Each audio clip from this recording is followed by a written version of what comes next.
Hey, good afternoon, everybody. Thanks for joining me today. I'll start off with a few things at the top, and then I'll get to some of your questions here at the end. But let's start off with Ukraine, because I'm sure that a lot of you all have a lot of questions about that. The Department of Defense continues to provide the president with robust options regarding military aid to Ukraine, consistent with his goal of bringing this tragic war to an end. And at the same time, the department is rigorously examining and adapting its approach towards achieving this objective while also preserving U.S. military readiness and defense priorities that support the president's America First agenda. This capability review, and that's exactly what it is, it's a capability review, is being conducted to ensure U.S. military aid aligns with our defense priorities. And we will not be providing any updates to specific quantities or types of munitions being provided to Ukraine or the timelines associated with these transfers. But the Secretary will continue to make recommendations to the President for his decision on military assistance to Ukraine going forward. I mean, we see this as a common sense, pragmatic step towards having a framework to evaluate what munitions are sent and where. But we want to be very clear about this last point. Let it be known that our military has everything that it needs to conduct any mission, anywhere, anytime, all around the world. We have the most lethal fighting force in the world. If you need further proof of that, look no further than Operation Midnight Hammer and the total obliteration of Iran's nuclear ambitions there. So, switching to Iran, and based on the success of the U.S. and Israeli military strikes, Iran is much further away today from a nuclear weapon than they were before the president took bold action to fulfill his promise to the American people. And that promise was Iran will not have a nuclear weapon. And after the 12-day war between Iran and Israel, we have a ceasefire, and we finally have peace. And the Department of Defense will support the diplomatic mission to continue that peace by ensuring that we maintain capability across the Middle East so that the President and the Secretary of Defense have a range of military options available to defend both our citizens, our troops, our forces in the region. And as such, we don't have any force posture updates at this time in the CENTCOM AOR. Okay, let's transition to ICE and the Department of Homeland Security and our partnership with them. The department continues its important work in securing our borders and supporting the Department of Homeland Security. Approximately 8,500 military personnel assigned to Joint Task Force Southern Border continue to enhance U.S. Customs and Border Patrol's capacity to identify, track, and disrupt threats to border security. Since the Secretary authorized enhanced detection and monitoring on March 20th, Joint Task Force Southern Border has conducted more than 3,500 patrols, including more than 150 trilateral patrols with CBP and the Mexican military. The strong partnership and coordinated efforts between the Department of Defense and Customs and Border Patrol yielded exceptional results between June 28th and June 30th, with 0 gotaways across the entire southern border during that time frame. We have made incredible progress and will continue to work towards achieving 100% operational control of the border. And recently, Secretary Hegseth directed the secretaries of the Air Force and the Navy to take necessary action to establish national defense areas along the U.S.-Mexico border. The South Texas NDA, administered by the Department of the Air Force, will include federal property on and along 250 river miles of the Rio Grande River. The Yuma NDA, administered by the Department of the Navy, will include approximately 140 miles of federal property along the U.S.-Mexico border near the Barry M. Goldwater Range in Arizona. These will be the 3rd and the 4th designated national defense areas along the border, and will continue to enhance the department's ability to protect the southern border from unlawful entry. The National Guard is also playing an essential role in protecting the U.S. southern border from illegal entry and maintaining the sovereignty, the territorial integrity, and the security of the United States. over 4,200 Texas National Guard soldiers and airmen on state active duty continue to support Operation Lone Star, and nearly 70 Florida National Guard members are on state active duty as well. They're conducting base camp security at Alligator Alcatraz. In the greater Los Angeles area, approximately 5,000 military personnel assigned to Task Force 51 continue the important mission to protect federal functions, personnel, and property in that area. These federalized California National Guard and U.S. Marines have supported more than 170 missions in over 130 separate locations from 9 federal agencies, including the Drug Enforcement Agency, the U.S. Marshal Service, ICE, and the Department of Homeland Security. Okay, so let's switch gears to the budget. I want to take a minute from the podium today to applaud the Senate on passing the president's One Big Beautiful Bill, and I would urge the U.S. House of Representatives to do the same. This bill's necessary investments in shipbuilding, military ships, aircraft, icebreakers, unmanned systems, artificial intelligence, $25 billion for the development of Golden Dome, all of these things directly help achieve the president's peace through strength agenda and will help equip our warfighters to protect the homeland against 21st century threats. This reconciliation bill is a once-in-a-generation opportunity to revolutionize our nation's defense capabilities by investing heavily in service member quality of life, including housing modernization, child care, education reforms, healthcare improvements. I mean, all of these things are great, and the department is just laser focused on getting our warfighters the funding they need to execute their mission. Let's talk about recruiting briefly. A strong and lethal military, as many in this room know, requires capable recruits, and we're excited to announce that the Air Force and Space Force have both hit their recruiting goals 3 months ahead of schedule. Thanks to President Trump and Secretary Hegseth's leadership, enthusiasm to serve is at all-time highs. Since November 5th, 2024, the U.S. military has seen the highest recruiting percentage of mission achieved in 30 years. Let's talk EUCOM real quick. Over the weekend, U.S. Air Force Lieutenant General Grinkovich was officially confirmed as the next Supreme Allied Commander Europe and the U.S. Commander of European Command.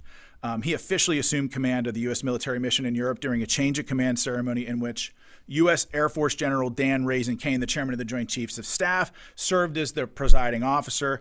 General Grinkovich relieved General Chris Cavoli, who's retiring from military service after nearly 4 decades. So congratulations to you, Chris, on a successful career. We're also very proud to have Grinch at the helm in Europe.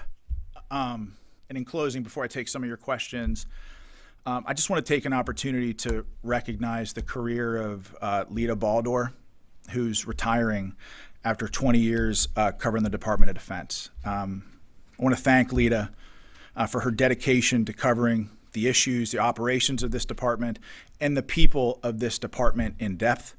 And she's made my job and those who had it before me a hell of a lot more difficult, but we get it, that's her job. To ask those tough questions. So to Lita, congratulations, good luck in everything that you want to do, and thank you for everything that you gave this department. And finally, as our nation commemorates its 249th birthday on Friday, let us never forget that the freedom we enjoy in America is never free. Our freedom is ensured by the men and women in uniform spanning here at home and across the globe who dedicate themselves to its preservation. So let us never forget our fallen who made the ultimate sacrifice. Let us never forget their families who continue to carry that very heavy burden. And as we celebrate the 4th of July with family and friends at backyard barbecues, wherever it is that you celebrate this nation's independence, please remember that the very best of our nation remains forward and on watch.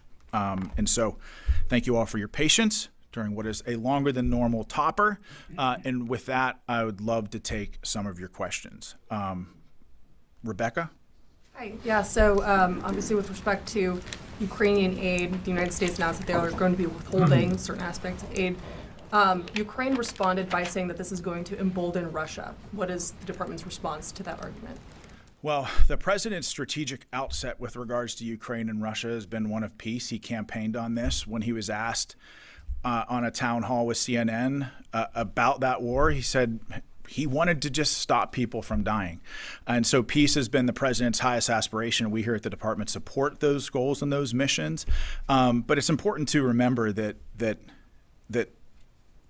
the stuff that I mentioned in my top, or like what we've done here at the Department of Defense, is create a framework to analyze what munitions we're sending where to help the President and the Secretary of Defense make decisions. And so ultimately, our job here at the Department of Defense is to pursue the President's America First agenda and make sure that we achieve peace through strength throughout the world. Thank you. How about Olivia? Thank you. As you said, the Air Force and Space Force hit their recruiting goals 3 months early, and the Navy announced that they did the same a month ago. What does Secretary Hegseth attribute these increases to after the Biden administration saw drops in recruitment and failed to meet those goals? Well, I think, we recently stood up a recruiting task force here a couple of weeks ago to analyze and look at just these types of questions. Recruiting is a constellation of different things. And one of the things that we recognize here at the department, to answer your question directly, I believe that with President Trump as a commander-in-chief and Secretary Hegseth at the helm here in the DoD, leadership matters, and certainly their leadership and moral clarity as it pertains to certain issues, not just here within the department, but all around the world, has inspired people to want to join and serve this country in great numbers. But as we stand up this recruiting task force, one of the things that I recognized right off the bat was the idea of propensity. And what I mean by that is how we here in this department ask questions about people who might want to serve this country. And if you're an 18-year-old kid, propensity essentially means do you see the U.S. military as a viable career path moving forward? And so in the late 1980s, that number was somewhere between 25 and 27% of the country who believed that service was a viable path forward. After 9/11, we believe that number was somewhere between 25, 27%, fluctuating in a couple of years thereafter. But in between, that number has steadily fallen to, I think we're somewhere between only 7% and 11% of this country see military service as a viable career path moving forward. And so obviously, at this department, we recognize that that number is probably unsustainable. And while we have great recruiting numbers now, it might not always be the case. And so one of the things that we're trying to achieve with this recruiting task force is answering the tough question about how do we set the conditions here culturally in this country to have more kids want to serve the country and see it as a viable career path. One of the interesting things about that is the idea of the intersection between propensity and proximity, and the idea that when people are exposed to and see somebody in uniform on a day-to-day basis, their desire to serve this country skyrockets. Something we're up to 50%, that they see military service as a viable career path. And I think over the last 15 or 20 years, while much of the research has borne out that the U.S. military is largely a legacy force, in other words, grandfather served, father served, more likely for their son or daughter to serve, I think that's part of the reason why they're exposed to somebody in uniform. So part of the question that I'd like to answer as part of this, is that the department would like to answer as part of this recruiting task force, is the intersection between propensity and proximity. And if we can get servicemen and women in every community in the country and involved in community events, exposed to our kids in their high schools, whatever, I think that will help us solve our recruiting problem. So I think the Secretary is looking at a constellation of different things to sustain the momentum that we have now. But the reality is that leadership matters, and the President and the Secretary are inspirational leaders. Tara. Thank you for doing this. You're welcome. So how much did Iran's retaliatory strike against IUD kind of persuade the department to look at the stockpiles? Because it did take an enormous amount of Patriots to defend that base against the ballistic missiles. And then secondly, on Iran, again, have you had time now to do a deeper assessment of the damage to the nuclear facilities? And have there been any sort of air patrols or anything like that to gather additional information? So I'll answer your second question first. Our assessment of the battle damage around Fordo, Nantes, and Isfahan remains unchanged. We believe, and certainly all of the intelligence that we've seen have led us to believe that those facilities especially have been completely obliterated. And the interesting kind of side point about this, Tara, is that all of the conversations that we've had since Operation Midnight Hammer with our allies all around the world, but certainly also in the region, they say a couple of things. They share our sentiments about the degradation of Iran's nuclear program and the fact that we have degraded their program by 1 to 2 years. At least intel assessments inside the department assess that, and I think their intelligence shares that conclusion. Current assessments by this department think it's been degraded I or think delayed by 1 to 2 years? I think we're thinking probably closer to 2 years, like degraded their program by 2 years. But what we've seen almost, in fact, just universally among our allies, was them congratulating the United States, the President and the Secretary of Defense on that bold operation, and the idea that American action in Iran has set the conditions for global stability. You think back during my time in Afghanistan, when we would do sensitive site exploitations in Afghanistan, something like 20 years ago, almost all of the weapons that we pull out of those sensitive site exploitations were Iranian weapons.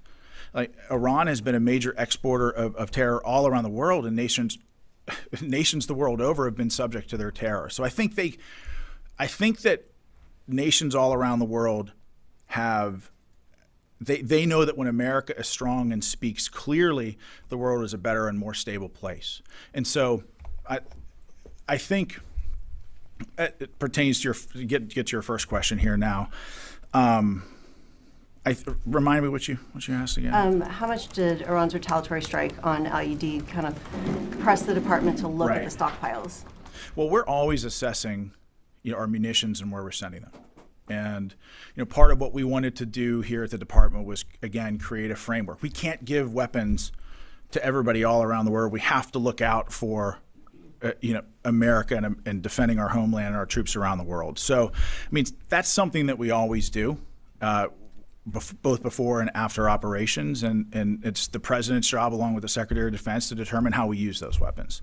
Can I follow up on that? You said in your opening, just to Tara's first question, or I guess the second question that you answered first, you said in your opening that this led to the obliteration of Iran's nuclear ambitions. And I wonder if the assessment is not just that you're citing is not that the program was degraded, but that Iran no longer has the ambition to even create a nuclear weapon. Is there an intelligence or assessment that says that? Well, we believe that sending bombers from Missouri, 37 hours on a mission, not a single shot fired at them, took a very strong psychological toll on Iranian leadership.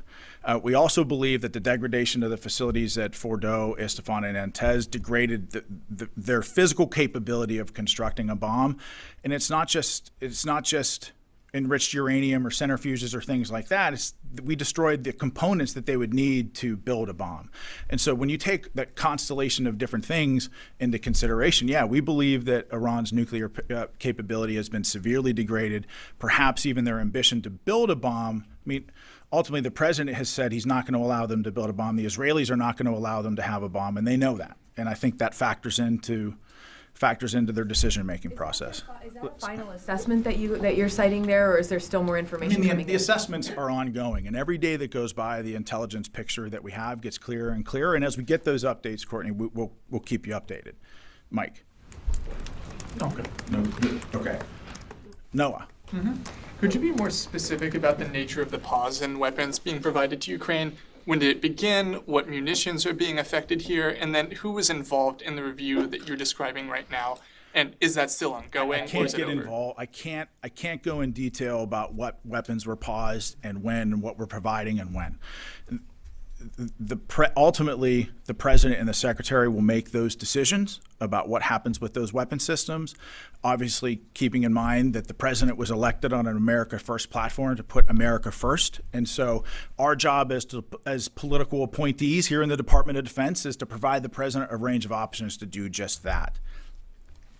Thank you. Is the Pentagon working on a joint fitness assessment test, which is a PT test that all service members would have to take, in addition to the one that they have to take for their services? If so, what will the standards be?